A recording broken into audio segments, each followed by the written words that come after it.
जय गुरु जी संगत जी। आज हम गुरु जी के बारे में कुछ जानेंगे, तो आइए शुरू करते हैं। गुरु जी दिव्य प्रकाश है जो धरती पर मानवता को आशीर्वाद देने और जागरूक करने के लिए आए थे। पंजाब के मलेरकोटला जिले के डुगरी गांव में 7 जुलाई 1954 का सूर्योदय गुरु जी के जन्म की घोषणा के साथ हुआ था। गुरुजी ने अपने प्रारंभिक जीवन डुगरी के आसपास ही बिताया। वहीं स्कूल, कॉलेज गए और वहीं से अर्थशास्त्र और राजनीति में डिग्री प्राप्त की।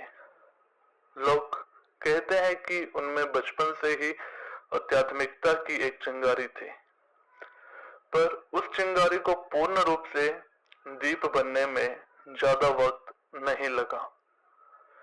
गुरुजी के आशीर्वाद की गंगा सैकड़ों हजारों लोगों का दुख दर्द कम करने के लिए बहने लगी।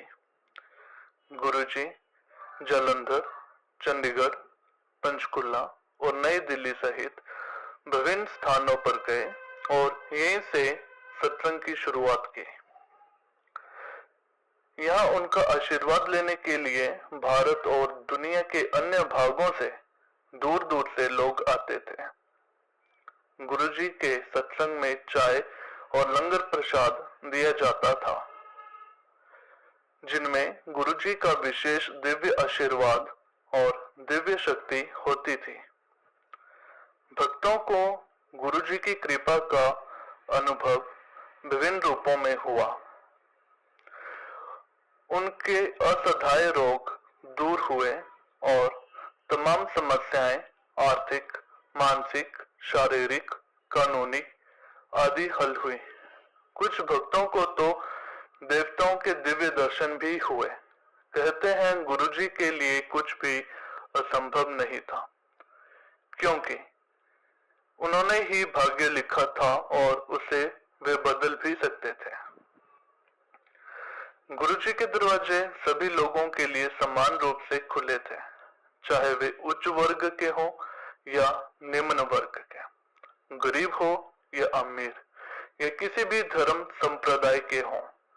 साधारण से साधारण आदमी और बड़े से बड़ा आदमी उनके पास आशीर्वाद लेने आते थे। राजनेताओं, नौकरशाहों, शस्त्र सेवा कर्मियों, डॉक्टरों और उनके व्यापारियों की लाइन लगी रहती थी। सबको उनकी जरूरत थी और गुरुजी के बिना किसी भेदभाव के सबको समान रूप से आशीर्वाद दिया।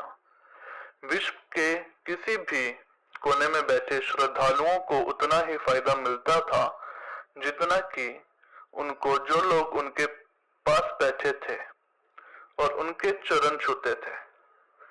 सबसे अहम बात, भक्त का संपूर्ण आत्मसमर्पण और गुरुजी में अडिग विश्वास।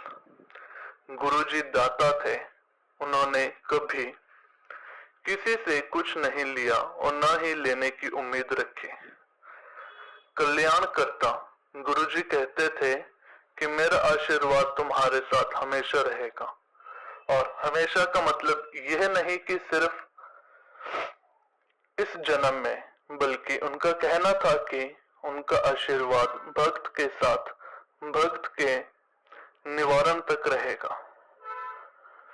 गुरुजी ने कभी कोई उपदेश नहीं दिया, कभी कोई रस्म निर्धारित नहीं की, फिर भी उनका संदेश भक्त तक कैसे पहुंच जाता था यह केवल भक्त ही बता सकता है। इस विशेष संबंध में भक्त को न केवल खुशी और संपूर्णता मिलती, बल्कि इसकी वजह से भक्त में एक गहरा बदलाव भी आता था। भक्त एक ऐसे स्तर पर पहुंचता जहां आनंद, तृप्ति और शांति एक साथ आसानी से मिल जाते थे। गुरुजी के चारों ओर दिव्य सुगंध रहती थी, मानो गुलाब के फूल खिले हों। आज भी उनकी खुशबू अनेक भक्तों को गुरुजी के होने का एहसास दिलाती है। 31 मई 2007 को गुरुजी ने महासमाधि ले ली। उन्होंने कभी कोई उत्तराधिकारी घोषित नहीं किया, क्योंकि दिव्यता का कोई उत्तराधिकारी नहीं होता। वे कहते थे कि भक्त हमेशा उनके साथ सीधे जुड़ जाते हैं, प्रार्थना और ध्यान के माध्यम से मेरे और निकट आते हैं। गुरु जी का एक मंदिर है जिसे दक्षिण दिल्ली में भट्टी खानों पर स्थित बड़े मंदिर के नाम से जाना जाता है। आज जब गुरुजी अपने शरीर में नहीं है, उनका आशीर्वाद अभी भी अपने भक्तों पर समान रूप से बरस रहा है। जय गुरुजी, शुक्राना गुरुजी। तो हमने थोड़ी सी जानकारी गुरुजी के बारे में साझा की है।